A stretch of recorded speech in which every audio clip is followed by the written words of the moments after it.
Hello दोस्तों, क्या हाल है। तो आइए बात करते हैं देश की बड़ी खबरों पर नजर डालते हैं।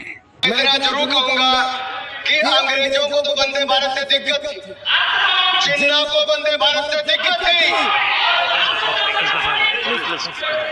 अंग्रेजों को वंदे मातरम से दिक्कत थी, अंग्रेजों को वंदे मातरम से दिक्कत थी, जिन्ना को वंदे मातरम से दिक्कत थी। जिन्ना के मुन्ना को भी वंदे मातरम से दिक्कत है। अध्यक्ष जी, मैं बड़ा स्पष्ट कह रहा हूं, इसमें आपको क्या सर माणिक गोटे को क्यों ऐसा लगता है? मैंने इतने कहा कि जिन्ना को वंदे मातरम से दिक्कत थी, अंग्रेजों को वंदे मातरम से दिक्कत थी, और जिन्ना के मुन्ना को भी वंदे मातरम से दिक्कत है। जिनमें वंदे मातरम सुनकर ऊर्जा का संचार नहीं होता, जिनमें वंदे मातरम सुनकर ऊर्जा का संचार नहीं होता, या तो वो कांग्रेसी है, कम्युनिस्ट है, या लीगी सोच के समर्थक है। और मैं कहना चाहता हूं, कांग्रेस का समर्थक मुस्लिम लीग कर रही है, इंडियन मुस्लिम लीग कर रही कि नहीं कर रही है, और उसके समर्थन के बिना राहुल जी और प्रियंका जी शायद सुनकर भी नहीं आ पाते, इसलिए उनका समर्थन लेने की जरूरत पड़ रही है।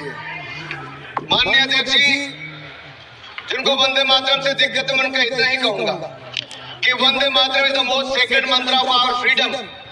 It is the war cry of our independence that no force on earth can silence. It is the lifeblood of our national strength and spirit. Vande Mataram is uncompromising, unsilenced and unshaken. These twin words, Vande Mataram, has no beginning, no end. They are eternal and immortal. अध्यक्ष महोदय, वंदे मातरम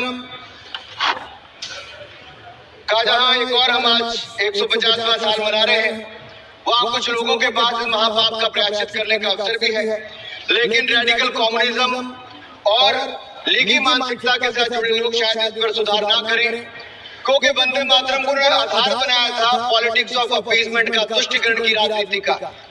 उस समय vote bank की राजनीति उनको भविष्य में भी दिख रही थी, आज भी दिखती है। इसलिए बांटो और राज करो की नीति तो अंग्रेजों की थी, लेकिन इनकी नीति काटो, छांटो, विवाद खड़ा करो और फिर जड़ से ही खत्म कर दो। इन्होंने वंदे मातरम के साथ भी वैसा किया और देश के भी दो टुकड़े करने का काम नेहरू जी की सोच के कारण उस समय हुआ था। ये कहते हैं, सोनिया जी ने एक बार कहा कि नेहरू जी को बदनाम करने का काम करते थे। मैं बड़ी गंभीरता से कहता हूं सर, हम लोग जवाहरलाल नेहरू जी को बदनाम नहीं कर रहे, मैं तो देश के सामने सच रख रहा हूं। हम तो देश के सामने सच रख रहे हैं साहब, और सच्चाई यही है कि जब वंदे मातरम को काट छाट दिया गया, तब ओंकार ठाकुर जी हो, पुलस्कर जी हो, उन्होंने कहा कि हम कटा छटा वंदे मातरम नहीं गाएंगे, हम पूरा का पूरा गाएंगे, जिसको विरोध करना है करें।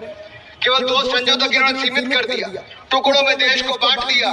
उस समय जिन्ना को खुश करने का काम किया, आज जिन्ना के मुन्ना को खुश करने का काम कर रहे हैं। मैं माननीय सभापति जी, 27 जुलाई 2018 को कांग्रेस की एक बड़ी रैली बंसवाल में दक्षिण कन्नड़ में हो रही थी। राहुल जी ने मंच से कहा, सिंग ओनली वन लाइन, सिंग ओनली वन लाइन। अरे राहुल जी ने 2 स्टैंजे तक कर दिया, नेहरू जी ने 2 स्टैंजे तक कर दिया, राहुल जी 1 लाइन तक सीमित कर रहे हैं। और यही नहीं, मुझे नहीं पता सर कि आखिरकार ये इतना विरोध इसका क्यों करते, और इसका मूल कारण क्या है सर? ये लोग जब अपनी सत्ता में भी, माननीय सभापति जी, माननीय अध्यक्ष जी, वंदे मातरम एक समय, मैं सिर्फ सच्चाई को मंच पे ला रहा हूं। यूपीए की सरकार 2006 में थी, उस समय कहा गया कि सभी शैक्षणिक संस्थानों में वंदे मातरम गाया जाए, लेकिन कहीं ना कहीं कट्टरवादियों ने, जिन्नावादी सोच वालों ने इतना दबाव बनाया कि उस समय की चेयरपर्सन, यूपीए चेयरपर्सन ने कहा कि नहीं, इसको आप अनिवार्य मत करिए, इसको स्वैच्छिक कर दीजिए। मेरा सवाल है, क्या वंदे मातरम अनिच्छा या इच्छा का विषय हो सकता है? गृह मंत्री अनुराग ठाकुर ने वंदे भारत ट्रेनों को लेकर कांग्रेस नेताओं राहुल गांधी और प्रियंका गांधी पर कड़ा प्रहार किया। बयान इतना तीखा था कि राजनीतिक गलियारों में हंगामा मच गया।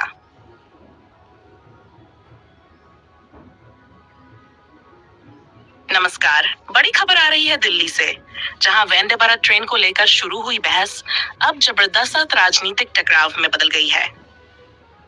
केंद्रीय मंत्री अनुराग ठाकुर ने कांग्रेस के टॉप नेताओं राहुल गांधी और प्रियंका गांधी पर सीधा निशाना साधते हुए कई आरोपों की झड़ी लगा दी है। रिपोर्टर, जी हाँ, जैसे ही अनुराग ठाकुर ने मीडिया से बात करना शुरू किया, उनकी आवाज में गुस्सा साफ झलक रहा था। उन्होंने कहा कि कांग्रेस के नेता विकास को देखकर घबरा जाते हैं। वंदे भारत देश की रफ्तार का प्रतीक है और राहुल प्रियंका केवल फोटो खिंचवाने की राजनीति करते हैं।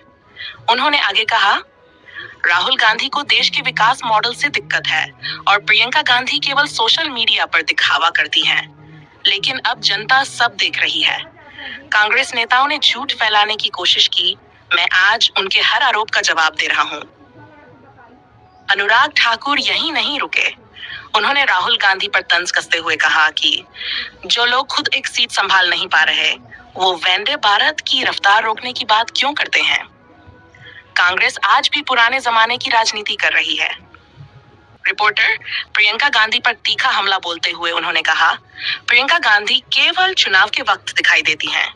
बीजेपी विकास करती है और कांग्रेस केवल भाषण। भीड़ के बीच ये बयान आते ही वहां मौजूद मीडिया कर्मियों में हलचल मच गई। कई ने पूछा कि क्या इस बयान पर बीजेपी हाईकमान की सहमति है। इस पर ठाकुर ने कहा, मैं सच बोलता हूं और ये देश जानता है। इस बयान के बाद कांग्रेस की ओर से भी पलटवार की तैयारी की जा रही है। राहुल गांधी के करीबी सूत्रों का कहना है कि वे इस बयान पर कड़ी प्रतिक्रिया देंगे। समापन वंदे भारत ट्रेन को लेकर शुरू हुआ विवाद अब राजनीतिक टकराव में बदल चुका है। आने वाले समय